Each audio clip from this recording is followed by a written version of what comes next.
సంవత్సరాల తరబడి ఎన్ని మందులు వాడినా మీ మోకాల నొప్పులు తగ్గట్లేదా? ప్రాణ పెయిన్ క్లినిక్ లో అత్యాధునిక చికిత్స. Welcome to Suman TV. తెలంగాణలో రైతు రుణమాఫీ పైన రాజకీయ దుమారం కొనసాగుతోంది. రైతు రుణమాఫీకి మాజీ మంత్రి హరీష్ రావు రాజీనామాకి ఒక పొలిటికల్ లింక్ ఉంది. ఎందుకంటే ఎంపీ ఎలక్షన్ల సమయంలో సీఎం రేవంత్ రెడ్డికి హరీష్ రావు ఒక సవాల్ విసిరారు. ఆగస్టు 15వ తేదీలోపు రైతులకి 2 లక్షల రూపాయల రుణమాఫీ చేస్తే నేను తన ఎమ్మెల్యే పదవికి రాజీనామా చేస్తానని.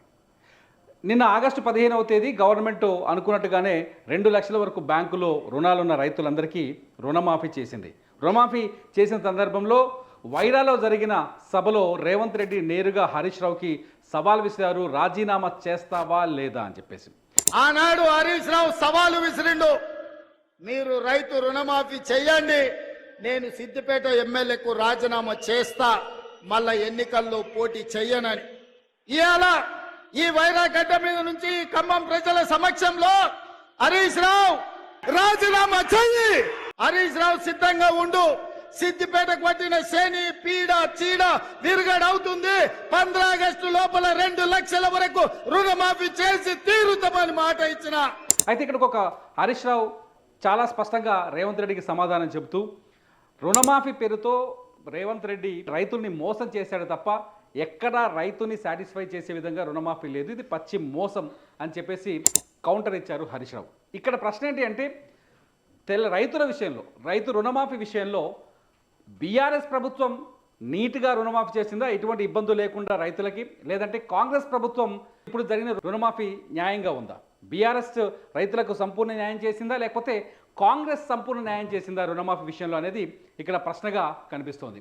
చాలా స్పష్టంగా అర్థం చేసుకోవచ్చు. బీఆర్ఎస్ ప్రభుత్వం గతంలో రైతులకి రుణమాఫీ చేస్తామని చెప్పింది. 1 లక్ష రూపాయల వరకు అప్పున్న రైతులకి, అంటే 1 లక్ష రూపాయల వరకు బ్యాంకులో ఎవరికైతే లోన్ ఉంటుందో, 1 లక్షకు మించున్నా సరే 1 లక్ష రూపాయల వరకు మేము రుణమాఫీ చేస్తామని చెప్పింది.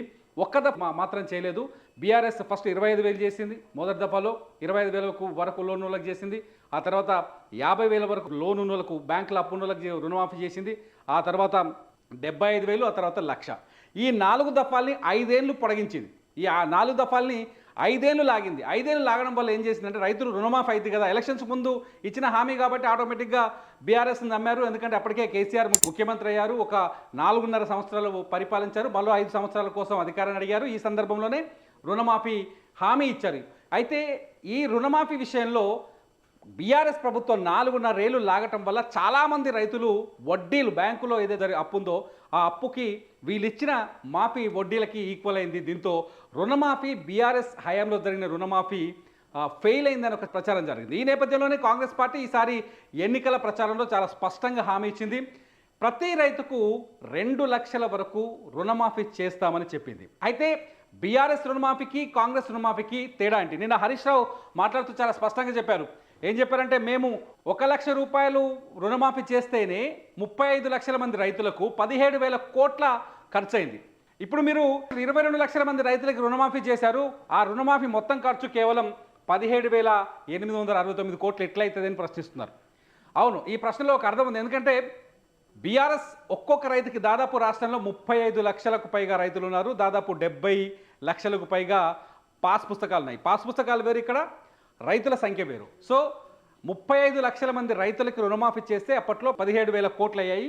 ఇప్పుడు 22 లక్షల మందికి, అది 1 లక్ష రూపాయల చొప్పున, ఇప్పుడు 22 లక్షల మందికి రైతులకు రుణమాఫీ చేస్తే 17,869 కోట్లు అయినాయి. ఇది పచ్చి మోసం, చాలామంది రైతులకు రుణమాఫీ చేయలేదని చెప్పేసి హరీష్ రావు చెప్పుకొచ్చారు. దీంతో ఎవరు న్యాయం చేశారు రైతులకు అనేది ఇప్పుడు ప్రశ్నగా మారింది. అయితే ఇక్కడ చిన్న లాజిక్ ఒకటి ఉంది.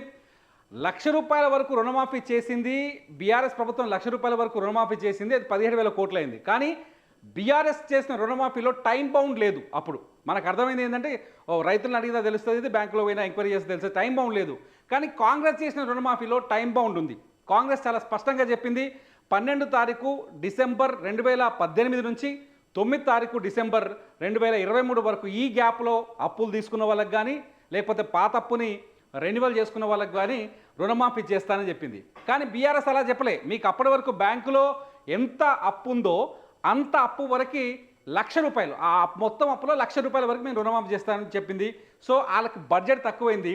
వీళ్ళు టైం బాంబ్ పెట్టుకోవడం వల్ల కూడా బడ్జెట్ వీళ్ళకి, కాంగ్రెస్ వాళ్ళకి కలిసి వచ్చింది. ఇక్కడ ఇంకో విషయం ఏంటి అంటే కాంగ్రెస్ పార్టీ ఎలక్షన్స్ మేనిఫెస్టోలో ఒక విషయం స్పష్టంగా చెప్పింది, 2 లక్షల వరకు బ్యాంకులో ఉన్న వాళ్ళకే రుణమాఫీ చేస్తామని చెప్పింది. కానీ ఆచరణలోకి వచ్చేసరికి కాంగ్రెస్ నాయకులు చెప్తున్నారు, మేము ప్రతి రైతుకి ఏదైతే 35 లక్షల మంది రైతులు ఉన్నారో ఇప్పటికి 22 లక్షల మంది రైతులకు మేము రుణమాఫీ చేసినాం. ఇంకో 6 లక్షల మంది రైతులు ఉన్నారు. ఎవరైతే 2 లక్షల కంటే ఎక్కువ బ్యాంకులో లోన్ ఉందో ఆ 6 లక్షల మంది రైతులు ఉన్నారు. 6 లక్షల మంది రైతులకు కూడా 2 లక్షల రూపాయల వరకు రుణమాఫీ చేస్తామని చెప్తున్నారు. సో మొత్తంగా కాంగ్రెస్ మాట నిలబెట్టుకున్నట్టు అయింది. హరీష్ రావు సవాల్ని హరీష్ రావే నెగ్గినట్టుగా అయింది. మొత్తంగా తెలంగాణలో మాత్రం ఈ రుణమాఫీ రాజకీయం ఒక కొత్త చర్చకు దారితీసింది.